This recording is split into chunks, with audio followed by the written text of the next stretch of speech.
você dizer que não existe pastora, você não pode afirmar uma coisa que a Bíblia não afirma, certo?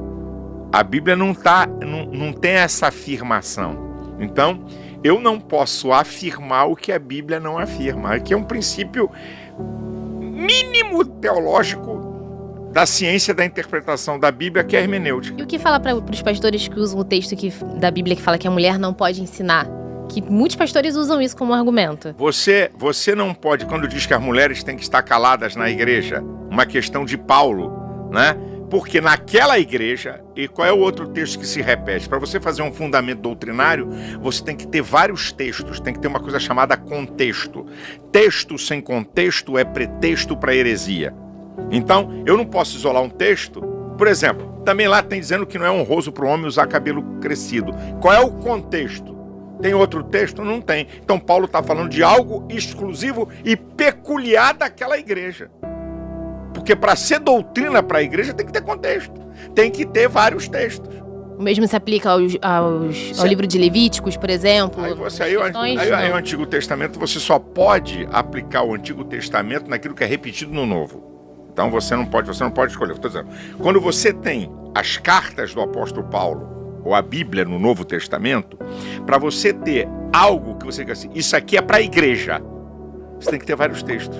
Isso aqui é para a igreja, tem que ter vários textos. Se não tiver, não é uma doutrina. Paulo está tratando de uma situação local, geográfica, temporal, daquele, por algum acaso, a mulher, né? Aí é desonroso para a mulher ter a cabeça rapada, tá bom. Então a mulher que o cabelo não cresce, como é que fica?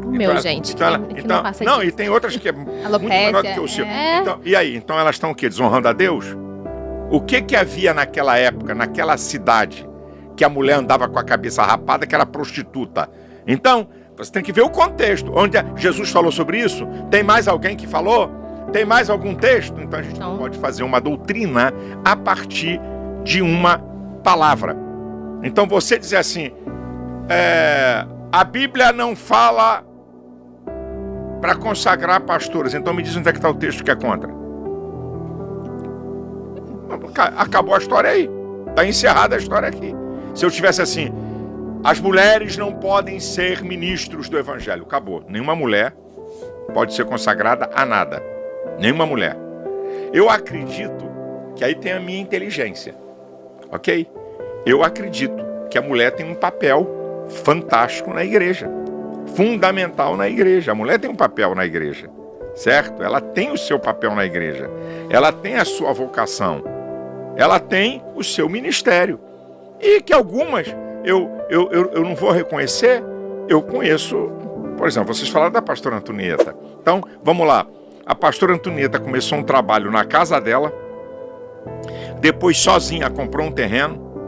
Foi falar com o meu sogro. O meu sogro mandou ela se virar. Ela construiu a igreja. Essa mulher não é pastora? Então, o que é que ela é? Essa mulher não é pastora. O que é que ela é? Ela foi pastora sem ter título. Porque na Assembleia de Deus não podia ser. Quando eu passei a ser o pastor, que eu fiz uma ruptura com convenção de pastores, eu consagrei a Antonieta pastora. Ela já tinha 30 anos como pastora. Sim. Apacentando, orientando, cuidando. Então como é que ela não é pastora? Aconselhando. Agora, eu vou... Aqui, ó. Não, ela é pastora porque é a esposa do pastor. Tá errado. Tá errado. Eu tenho várias esposas de pastores da igreja que eu sou pastor, que eu não sou pastora. Tem uma... Porque a esposa do médico não é médico. É isso aí. Muitas esposas de pastores são, mas nem todas são. E pastor, como lidar, por exemplo, com a pessoa que tem um chamado para o pastorado, mas não fez seminário, não estudou? Como lidar? Basta ter o chamado para ser pastor ou não? É necessário ter esse estudo? Jesus passou 30 anos para desenvolver um ministério de 3. Então, se você chamou, vai se preparar. Vai se preparar. Vamos lá. Eu tenho algumas regras na igreja que eu sou pastor. E se você é um vocacionado, você vai buscar o conhecimento. Você vai buscar aquilo que é necessário para o desempenho do seu ministério. A chamada é Deus que dá. Eu não chamo ninguém para o ministério, eu reconheço quem Deus chama. Mas tem uma preparação. E você vai para a Bíblia e vai ver Tem todo um processo. Não estuda pra ser jornalista, pra ser, então... Eu não estou dizendo que tem que ser formado em bacharel, eu não estou falando disso não, sabe? Mas ele tem que ter um mínimo de condições para uma demanda da sociedade de hoje. Agora, alguém pode ser pastor e nunca ter entrado num seminário? Pode. Quem chama é Deus.